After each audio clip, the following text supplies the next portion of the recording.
Bihar ಮಹಾಯುದ್ಧದಲ್ಲಿ NDA ಕೂಟ ಭರ್ಜರಿಯಾಗಿ ಗೆಲುವು ಸಾಧಿಸಿದೆ. ಡಬಲ್ ಇಂಜಿನ್ ಸರ್ಕಾರಕ್ಕೆ ಮತಪ್ರಭುಗಳು ಬಹುಪರಾಕ್ ಹೇಳಿದ್ದಾರೆ.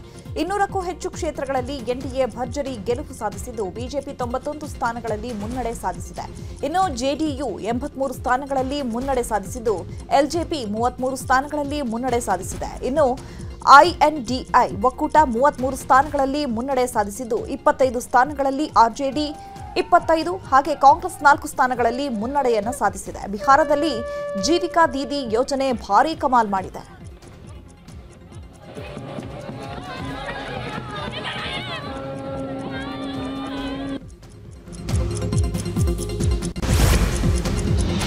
ಬಿಹಾರದಲ್ಲಿ ಎನ್ಡಿಎ ಭರ್ಜರಿ ಗೆಲುವನ್ನ ಸಾಧಿಸಿದೆ. ಎನ್ಡಿಎ ಬಹುಮತ ಪಡ್ಕೊಳ್ಳೋಕೆ ಕೆಲವು ಮ್ಯಾಜಿಕ್ ಅಂಶಗಳು ಕೂಡ ಕಾರಣ ಆಗಿದೆ. ಚುನಾವಣೆಯಲ್ಲಿ ಬಿಹಾರ ಜನತೆಗೆ ಹಲವು ಭರ್ಜರಿ ಯೋಜನೆಗಳನ್ನು ನೀಡಿದ್ರು. ಅದರಲ್ಲಿ ಪ್ರಮುಖವಾಗಿ ಮಹಿಳೆಯರಿಗೆ 10,000 ರೂಪಾಯಿ ಜೀವಿಕಾ ದೀದಿ ಯೋಜನೆ, ಜೊತೆಗೆ ಮೋದಿ, ನಿತೀಶ್ ಕುಮಾರ್ ಹಾಗೂ ಚಿರಾಗ್ ಒಗ್ಗಟ್ಟು ಪ್ರದರ್ಶನ. ನಂತರ ಡಬಲ್ ಎಂಜಿನ್ ಸರ್ಕಾರದಿಂದ ಹೆಚ್ಚಿನ ಲಾಭ ಆಗುವಂತಹ ಸಾಧ್ಯತೆ ಇದೆ. ಇನ್ನು ರಾಹುಲ್ ಗಾಂಧಿ ನಡೆಸಿದ ಮತಚೋರಿ ಆರೋಪ ಅಷ್ಟು ಪ್ರಭಾವ ಬೀರದ ಹಿನ್ನೆಲೆಯಲ್ಲಿ ಎನ್ಡಿಎ ಮೈತ್ರಿಕೂಟದ ಗೆಲುವಿಗೆ ಇದೆಲ್ಲವೂ ಕೂಡ ಪ್ರಮುಖ ಕಾರಣವಾಗಿದೆ. ಬಿಹಾರದಲ್ಲಿ ಮಹಾಗಠಬಂಧನ್ ಸೋಲಿಗೆ ಪ್ರಮುಖ ಕಾರಣಗಳಿವೆ. ಮೊದಲಿಗೆ ಸೀಟು ಹಂಚಿಕೆಯಲ್ಲಿ ಉಂಟಾದ ಗೊಂದಲ, ನಂತರ ಬಿಹಾರದಲ್ಲಿನ ಸ್ಥಳೀಯ ಸಮಸ್ಯೆಗಳನ್ನು ಬಿಟ್ಟು ಮತಚೋರಿ ಮಾಡಿದ್ರಿಂದ ಮತ ಗಳಿಸುವಲ್ಲಿ ವಿಫಲವಾಯಿತು ಅನ್ನೋ ಆರೋಪ. ಇನ್ನು ಲಾಲೂ ಪ್ರಸಾದ್ ಯಾದವ್ ಅವರ ಯಾವುದೇ ಪ್ರಭಾವ ಜನರ ಮೇಲೆ ಬೀರಿಲ್ಲ. ಜೊತೆಗೆ ಮಹಾಗಠಬಂಧನ್ ನೀಡಿದ ಗ್ಯಾರಂಟಿಗಳು ಕೂಡ ವರ್ಕ್ ಆಗಿಲ್ಲ. ಇಷ್ಟೆಲ್ಲ ಕಾರಣಗಳಿಂದ ಮಹಾಗಠಬಂಧನ್ ಸೋಲಿಗೆ ಕಾರಣ ಅಂತ ಹೇಳಲಾಗ್ತಾ ಇದೆ. ಬಿಹಾರದಲ್ಲಿ ಕಾಂಗ್ರೆಸ್ಗೆ ಮತ್ತೆ ಭಾರೀ ಮುಖಭಂಗವಾಗಿದೆ. ರಾಹುಲ್ ಗಾಂಧಿ ನಡೆಸಿದ ವೋಟ್ ಚೋರಿ ಅಭಿಯಾನ ಯಾವುದೇ ಪರಿಣಾಮ ಬೀರಿಲ್ಲ. ಹೀಗಾಗಿ ಲೋಕ ಜನಶಕ್ತಿ ಪಕ್ಷಕ್ಕಿಂತ ಕಾಂಗ್ರೆಸ್ಗೆ ಕಡಿಮೆ ಮತ ಬಂದಿದ್ದು. ಕಳೆದ ಬಾರಿ ಕಾಂಗ್ರೆಸ್ಗೆ 19 ಕಡೆ ಗೆಲುವು ಸಿಕ್ಕಿತ್ತು. ಆದರೆ ಈ ಬಾರಿ 4 ಕ್ಷೇತ್ರದಲ್ಲಿ ಮಾತ್ರ ಕಾಂಗ್ರೆಸ್ ಮುನ್ನಡೆ ಸಾಧಿಸಿದ್ದು. ಚಿರಾಗ್ ಪಾಸ್ವಾನ್ ಪಕ್ಷವಾದ ಎಲ್ಜೆಪಿಆರ್ವಿ 23 ಕ್ಷೇತ್ರದಲ್ಲಿ ಮುನ್ನಡೆ ಸಾಧಿಸುತ್ತಿದ್ದು ಕಾಂಗ್ರೆಸ್ಗೆ ಭಾರೀ ಮುಖಭಂಗ ಆಗ್ತಿದೆ. ಬಿಹಾರದಲ್ಲಿ ಮಹಾಗಠಬಂಧನ್ಗೆ ಭಾರೀ ಸೋಲಾಗಿದೆ. ಈ ಬಗ್ಗೆ ಮಾತನಾಡಿದ ಕಾಂಗ್ರೆಸ್ ಮುಖಂಡ ಪವನ್ ಖೇರ್ ಮತ್ತೆ ಚುನಾವಣಾ ಆಯೋಗದತ್ತ ಆರೋಪ ಮಾಡಿದ್ದಾರೆ. ಇದು ಎನ್ಡಿಎ ಮಹಾಗಠಬಂಧನ್ ನಡುವಿನ ಹೋರಾಟವಲ್ಲ, ಚುನಾವಣಾ ಆಯೋಗ ಮತ್ತು ಭಾರತದ ನಡುವಿನ ಹೋರಾಟ. ಕಾಂಗ್ರೆಸ್ ಹಿನ್ನಡೆಗೆ ಚುನಾವಣಾ ಆಯೋಗವೇ ಕಾರಣ ಅಂತ ಹೇಳಿದ್ದಾರೆ. चल रही है जो चीज इसको भी स्वीकार करना पड़ेगा और ये बिहार के लिए दुर्भाग्य होगा. ಇನ್ನು ಇದೇ ವಿಚಾರವಾಗಿ ಮಾತನಾಡಿದ ಪೂರ್ಣಿಯಾ ಸಂಸದ ಪಪ್ಪು ಯಾದವ್, ಬಿಹಾರ ಜನರ ನಿರ್ಧಾರವನ್ನ ಒಪ್ಪಲೇಬೇಕು. ಇದರ ಬಗ್ಗೆ ನಾನು ಏನನ್ನೂ ಹೇಳಲಾರೆ. ಆದರೆ ಈ ನಿರ್ಧಾರ ಬಿಹಾರಕ್ಕೆ ದುರದೃಷ್ಟಕರ ಅಂತ ಹೇಳಿದರು. चल रही है जो चीज इसको भी स्वीकार करना पड़ेगा और ये बिहार के लिए दुर्भाग्य होगा. जनता को मैं कुछ नहीं कह सकता, स्वागत करूंगा, लेकिन बिहार के लिए दुर्भाग्य होगा. गिरिराज से बड़ा अराजक और उससे बड़ा भ्रष्टाचारी को है क्या? चलिए. ಬಿಹಾರದ ಎನ್ಡಿಎಗೆ ಭರ್ಜರಿ ಜಯಭೇರಿ ಹಿನ್ನೆಲೆಯಲ್ಲಿ ವಿಪಕ್ಷ ನಾಯಕ ಆರ್ ಅಶೋಕ್ ರಿಯಾಕ್ಷನ್ ಕೊಟ್ಟಿದ್ದಾರೆ. ಬಿಹಾರದಲ್ಲಿ ಚುನಾವಣಾ ಫಲಿತಾಂಶ ಬಂದಿದೆ. ಬಿಜೆಪಿ ದಿಗ್ವಿಜಯ ಸಾಧಿಸಿದೆ. ಈ ವಿಜಯದಿಂದ ಪ್ರಧಾನಿ ನರೇಂದ್ರ ಮೋದಿ ಮತ್ತು ನಿತೀಶ್ ಕುಮಾರ್ ಅವರ ವರ್ಚಸ್ಸು ಹೆಚ್ಚಾಗ್ತಿದೆ. ಬಿಹಾರದ ಮತದಾರರಿಗೆ ಬಿಜೆಪಿ ಪರವಾಗಿ ಶುಭಾಶಯ ಕೋರ್ತೀನಿ ಅಂತ ಹೇಳಿದರು. ಇನ್ನು ಇದೇ ವಿಚಾರವಾಗಿ ಮಾಜಿ ಸಿಎಂ ಬಿಎಸ್ ಯಡಿಯೂರಪ್ಪ, ಕೇಂದ್ರ ಸಚಿವ ಪ್ರಹ್ಲಾದ್ ಜೋಶಿ, ಶಿವಮೊಗ್ಗದಲ್ಲಿ ಶಾಸಕ ಎಸ್ಎನ್ ಚನ್ನಬಸಪ್ಪ ಮತ್ತು ಮಾಜಿ ಕೇಂದ್ರ ಸಚಿವ ಭಗವಂತ್ ಖೂಬಾ ಕೂಡ ರಿಯಾಕ್ಷನ್ ಕೊಟ್ಟಿದ್ದಾರೆ. ದೇಶದಲ್ಲಿ ನರೇಂದ್ರ ಮೋದಿ ಅವರ ಆಡಳಿತ ಸುಲಲಿತವಾಗಿರಬೇಕು, ಇನ್ನಷ್ಟು ಭದ್ರ ಆಗಬೇಕು ಅನ್ನೋದನ್ನು ಕೊಟ್ಟಿದ್ದೀರಾ. ಅದೇ ರೀತಿ ಬಿಹಾರ ಗೂಂಡಾ ರಾಜ್ಯ ಬೇಡ, ಗನ್ ರಾಜ್ಯ ಬೇಡ, ಅಭಿವೃದ್ಧಿ ರಾಜ್ಯ ಬೇಕು ಅನ್ನೋ ಒಂದು ಸ್ಪಷ್ಟ ಸಂದೇಶವನ್ನು ಕೂಡ ಬಿಹಾರದ ಜನತೆ ಕೊಟ್ಟಿದೆ. ಅದೇ ರೀತಿ ಮುಂದೆ ಇನ್ನೆರಡು ವರ್ಷ ಆದಮೇಲೆ ಕರ್ನಾಟಕದಲ್ಲೂ ಕೂಡ ಇದೇ ರಿಸಲ್ಟನ್ನು ನಾವು ನೋಡ್ತೀವಿ. ಬರುವಂಥ ದಿವಸಗಳಲ್ಲಿ ಭಾರತೀಯ ಜನತಾ ಪಾರ್ಟಿ ಎಲ್ಲ ಕ್ಷೇತ್ರಗಳಲ್ಲೂ ದೊಡ್ಡ ಸಾಧನೆಯನ್ನು ಮಾಡೋರಿದೆ. ಕರ್ನಾಟಕದಲ್ಲೂ ಸಹ ಇದೇ ರೀತಿಯ ಒಂದು ಗೆಲುವನ್ನು ಸಾಧಿಸಬೇಕು ಅಂತೇಳಿ ಈಗಲಿಂದಲೇ ಪ್ರಯತ್ನ ಮಾಡ್ತಾ ಇದ್ದೇವೆ. ನೋಡೋಣ ಏನಾಗುತ್ತೆ ಅಂತ. ನಮ್ಮ ಪ್ರಯತ್ನ ನಾವು ಮುಂದುವರಿಸ್ತಾ ಇದ್ದೀವಿ. ಬಿಹಾರದ ಮತದಾರ ನರೇಂದ್ರ ಮೋದಿ ಅವರು ಮತ್ತು ನಿತೀಶ್ ಕುಮಾರ್ ಅವರ ನೇತೃತ್ವಕ್ಕೆ ಸ್ಪಷ್ಟ ಜನಮನ್ನಣೆಯನ್ನು ಕೊಟ್ಟಿದ್ದಾರೆ. ಏನು ನಕಾರಾತ್ಮಕವಾದಂಥ ರಾಹುಲ್ ಗಾಂಧಿಯ ಧೋರಣೆಗಳಿದ್ದಾವೆ, ಅದನ್ನು ಸ್ಪಷ್ಟವಾಗಿ ಜನ ತಿರಸ್ಕರಿಸಿದ್ದಾರೆ. ಮತದಾರರ ಗೇಲಿ ಮಾಡುವಂಥ ಒಂದು ಮಾನಸಿಕತೆ ಇರುವಂಥ ಕಾಂಗ್ರೆಸ್ ಇವತ್ತು ಧೂಳಿಪಟ ಆಗಿರುವಂಥದ್ದು ನಾವು ಕಾಣ್ತಾ ಇದ್ದೇವೆ.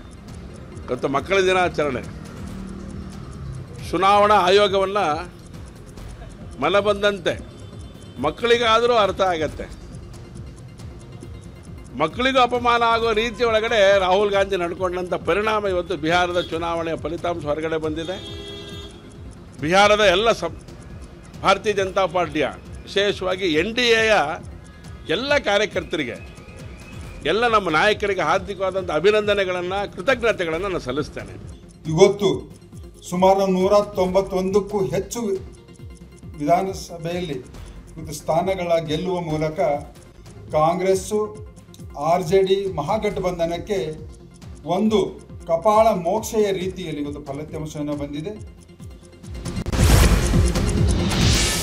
ಬಿಹಾರ ಚುನಾವಣೆಯಲ್ಲಿ ಬಿಜೆಪಿ ಗೆಲುವಿನತ್ತ ಸಾಗಿರುವಂತಹ ವಿಚಾರವಾಗಿ ಹಾವೇರಿಯಲ್ಲಿ ಸಂಸದ ಬಸವರಾಜ ಬೊಮ್ಮಾಯಿ ಮಾತನಾಡಿ, ಬಿಜೆಪಿ ಬಹುಮತದಿಂದ ಗೆಲ್ಲಲು ಅತ್ಯಂತ ಸಮೀಪದಲ್ಲಿದೆ, ಖಂಡಿತವಾಗಿ ಗೆಲ್ತೇವೆ. ಪ್ರಧಾನಿ ನರೇಂದ್ರ ಮೋದಿ ಅವರ ಜನಪ್ರಿಯತೆ ಲೋಕಸಭಾ ಚುನಾವಣೆ ಬಳಿಕವೂ ದೃಢಪಟ್ಟಿದೆ. ಮಹಾರಾಷ್ಟ್ರ, ಹರಿಯಾಣ, ಬಿಹಾರ ಸೇರಿದಂತೆ ಎಲ್ಲಾ ಕಡೆ ಮೋದಿ ಅವರ ಜನಪ್ರಿಯತೆ ದೃಢಪಟ್ಟಿದೆ ಎಂದಿದ್ದಾರೆ. ಬಿಹಾರದಲ್ಲಿ ಬಹಳ ದೊಡ್ಡ ಜಾತಿ ರಾಜಕಾರಣ ಸಮೀಕರಣದ ಬಗ್ಗೆ ಚರ್ಚೆ ಆಗ್ತಾ ಇತ್ತು. ಎಲ್ಲರೂ ನಮ್ಮ ಜೊತೆ ಇದ್ದಾರೆ ಅಂತ ಕಾಂಗ್ರೆಸ್ ತಿಳ್ಕೊಂಡಿತ್ತು. ಅದು ಸುಳ್ಳಾಗಿದೆ. SC/ST ಸಮುದಾಯದ ಜನ 80% ಜನ ಬಿಜೆಪಿಗೆ ಮತ ಹಾಕಿದ್ದಾರೆ. ಹಿಂದುಳಿದ ವರ್ಗಗಳು ನಮಗೆ ಬೆಂಬಲ ಕೊಟ್ಟಿವೆ. ಕಾಂಗ್ರೆಸ್ನವರು ಅತಿ ಹೆಚ್ಚು ತುಷ್ಟೀಕರಣ ಮಾಡಲು ಹೋದ ಪರಿಣಾಮ ಮೈನಾರಿಟಿ ತದ್ವಿರುದ್ಧವಾಗಿ ಮತಗಳು ಒಂದುಗೂಡಿವೆ ಅಂತ ಹೇಳಿದರು. ನರೇಂದ್ರ ಮೋದಿ ಅವರ ಒಂದು ಜನಪ್ರಿಯತೆ ಮತ್ತು ಅವರ ನಾಯಕತ್ವ ಲೋಕಸಭಾ ಚುನಾವಣೆ ಆದಮೇಲೆ ಸತತವಾಗಿ ಎಲ್ಲ ಪ್ರಮುಖ ರಾಜ್ಯಗಳಲ್ಲಿ ಆದ ಚುನಾವಣೆಯಲ್ಲಿ ದೃಢಪಟ್ಟಿದೆ. ಮಹಾರಾಷ್ಟ್ರ ಇರ್ಬೋದು, ರಾಜಸ್ಥಾನ ಇರ್ಬೋದು, ಹರಿಯಾಣ ಇರ್ಬೋದು, ಛತ್ತೀಸ್ಗಢ ಇರ್ಬೋದು, ಮಧ್ಯಪ್ರದೇಶ ಇರ್ಬೋದು, ಈಗ ಬಿಹಾರ. ಇದು ಇಡೀ ದೇಶದಲ್ಲಿ ಮುಂಬರುವಂಥ ದಿನಗಳಲ್ಲಿ ನರೇಂದ್ರ ಮೋದಿಯವರು ಇನ್ನಷ್ಟು ಭಾಳ ಶಕ್ತಿಶಾಲಿಯಾಗಿದ್ದಾರೆ. SC/ST 85% ಜನ ಬಿಜೆಪಿ JDU ಮತ ಹಾಕಿದ್ದಾರೆ. ಬಿಹಾರದಲ್ಲಿ NDA ಗೆಲುವು ಹಿನ್ನೆಲೆ ಶಾಸಕ ಸುನಿಲ್ ಕುಮಾರ್ ಪ್ರತಿಕ್ರಿಯಿಸಿದ್ದಾರೆ. ಬಿಹಾರದ ಚುನಾವಣೆಯಲ್ಲಿ NDAಗೆ ಅಭೂತಪೂರ್ವ ಗೆಲುವು ಸಿಕ್ಕಿದೆ. ದೇಶದಲ್ಲಿ ಬಿಜೆಪಿಯಿಂದ ಮಾತ್ರ ಒಳ್ಳೆಯ ನೇತೃತ್ವ ಸಾಧ್ಯ, ಅದು ಮತ್ತೆ ಸಾಬೀತಾಗುತ್ತಿದೆ. ಬಿಹಾರದಲ್ಲಿ ಕಾಂಗ್ರೆಸ್ನಿಂದ ಕಪ್ಪು ಹಣ ಚುನಾವಣೆಗೆ ವಿನಿಯೋಗವಾಗಿದೆ. ಅಧಿಕಾರ ಉಳಿಸಿಕೊಳ್ಳೋಕೆ ಸಿದ್ದರಾಮಯ್ಯ ಬಿಹಾರದ ಚುನಾವಣೆಗೆ ಹಣ ಕಳಿಸಿದ್ದಾರೆ. ನಾನು ಅಧಿಕಾರಕ್ಕೆ ಬರಬೇಕು ಎಂಬ ಕಾರಣಕ್ಕೆ DK ಶಿವಕುಮಾರ್ ಹಣವನ್ನು ಕಳಿಸಿಕೊಟ್ಟಿದ್ದಾರೆ. ಈ ಬಗ್ಗೆ ಸಮಗ್ರ ತನಿಖೆಯಲ್ಲಿ ಗೊತ್ತಾಗಬೇಕು ಅಂತ ಹೇಳಿದರು. ಇನ್ನು ಇದೇ ವಿಚಾರದ ಬಗ್ಗೆ ಕೇಂದ್ರ ಸಚಿವೆ ಶೋಭಾ ಕರಂದ್ಲಾಜೆ ಕೂಡ ರಿಯಾಕ್ಷನ್ ಕೊಟ್ಟಿದ್ದಾರೆ.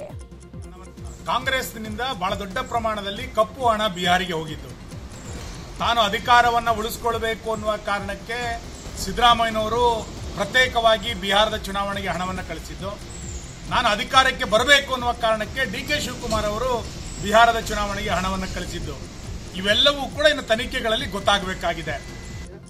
ಇವತ್ತು ಬಹಳ ಖುಷಿಯಾಗಿದೆ.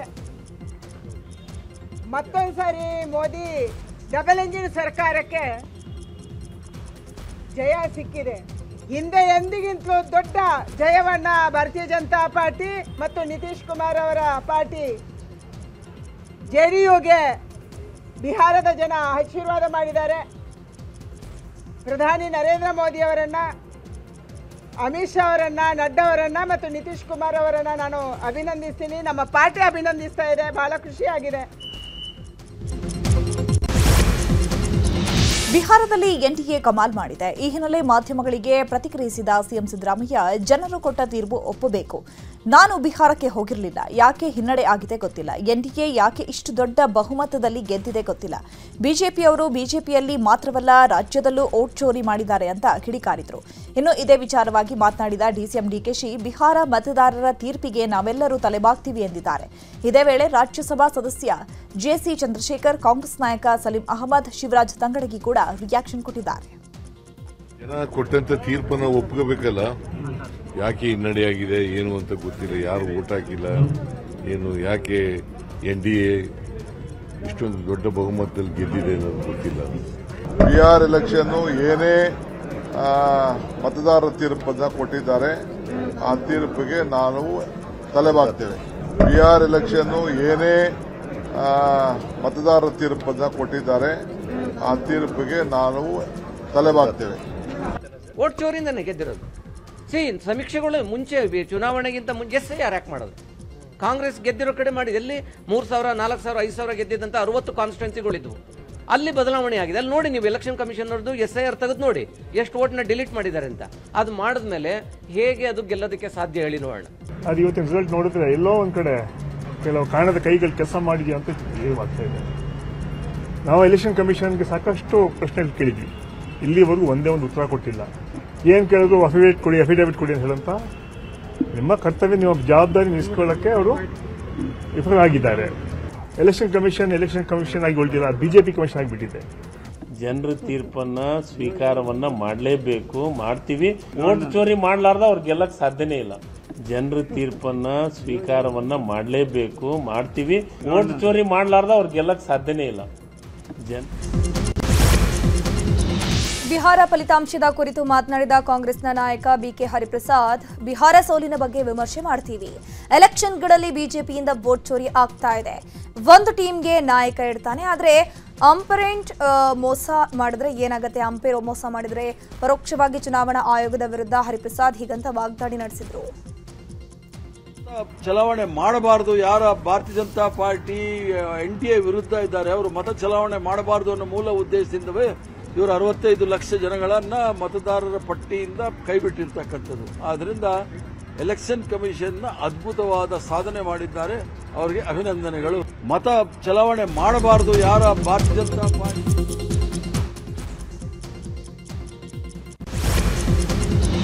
ಬಿಹಾರದಲ್ಲಿ NDA ಭರ್ಜರಿ ಗೆಲುವು ಹಿನ್ನೆಲೆ ಪಾಟ್ನಾದಲ್ಲಿ JDU ಕಚೇರಿ ಮುಂದೆ ಕಾರ್ಯಕರ್ತರು ಭರ್ಜರಿ ಸಂಭ್ರಮಾಚರಣೆ ಮಾಡಿದ್ದಾರೆ. ಪಟಾಕಿ ಸಿಡಿಸಿ ಲಾಡು ಹಂಚಿ ಸಂಭ್ರಮಾಚರಿಸಿದ್ದಾರೆ. ನೂರಾರು ಕಾರ್ಯಕರ್ತರು ಸಂಭ್ರಮಾಚರಣೆಯಲ್ಲಿ ಪಾಲ್ಗೊಂಡಿದ್ದು ಮೋದಿ ಹಾಗೂ ನಿತೀಶ್ ಕುಮಾರ್ಗೆ ಜಯಘೋಷ ಹಾಕುವ ಮೂಲಕ ಸಂಭ್ರಮಿಸಿದ್ದಾರೆ. ಬಿಹಾರ ಚುನಾವಣೆಯಲ್ಲಿ NDA ಗೆಲುವು ಹಿನ್ನೆಲೆ ಮಲ್ಲೇಶ್ವರಂನ ಬಿಜೆಪಿಯ ಕಚೇರಿ ಬಳಿ ಸಂಭ್ರಮಾಚರಣೆ ಮಾಡಲಾಯಿತು. ಬಿಜೆಪಿ ಬಾವುಟ ಹಿಡಿದು ಕಾರ್ಯಕರ್ತರು ಸಂಭ್ರಮಾಚರಣೆ ಮಾಡುತ್ತಾ ಜೈಕಾರ ಹಾಕಿದ್ದಾರೆ. ಬಿಹಾರ ಚುನಾವಣೆಯಲ್ಲಿ NDA ಕೂಟ ಭರ್ಜರಿ ವಿಜಯ ಹಿನ್ನೆಲೆ ದಾವಣಗೆರೆಯ ಹೊನ್ನಾಳಿ ತಾಲೂಕಿನ ಸಾಸುವೆಹಳ್ಳಿ ಗ್ರಾಮದಲ್ಲಿ ವಿಜಯೋತ್ಸವ ಮಾಡಲಾಯಿತು. ಮಾಜಿ ಸಚಿವ MP ರೇಣುಕಾಚಾರ್ಯ ಹಾಗೂ ಬಿಜೆಪಿ ಪಕ್ಷದ ಮಂಡಲ ಅಧ್ಯಕ್ಷರ ನೇತೃತ್ವದಲ್ಲಿ ಒಂದು ಸಂಭ್ರಮಾಚರಣೆ ನಡೆಯಿತು. ಸಿಹಿ ತಿನಿಸಿ ಪಟಾಕಿ ಸಿಡಿಸಿ ವಿಜಯೋತ್ಸವ ಆಚರಿಸಲಾಗಿದೆ.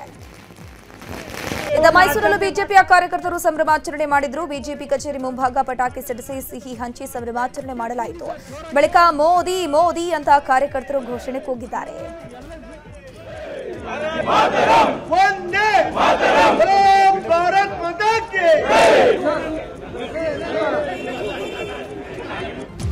ಮಂಗಳೂರಿನಲ್ಲೂ ಬಿಜೆಪಿ ವಿಜಯೋತ್ಸವ ಆಚರಣೆ ಮಾಡಿದೆ. ಬಿಜೆಪಿ ಕಚೇರಿ ಎದುರು ಕೇಂದ್ರ ಸಚಿವೆ ಶೋಭಾ ಕರಂದ್ಲಾಜೆ ನೇತೃತ್ವದಲ್ಲಿ ಸಂಭ್ರಮಾಚರಣೆ ನಡೆಯಿತು.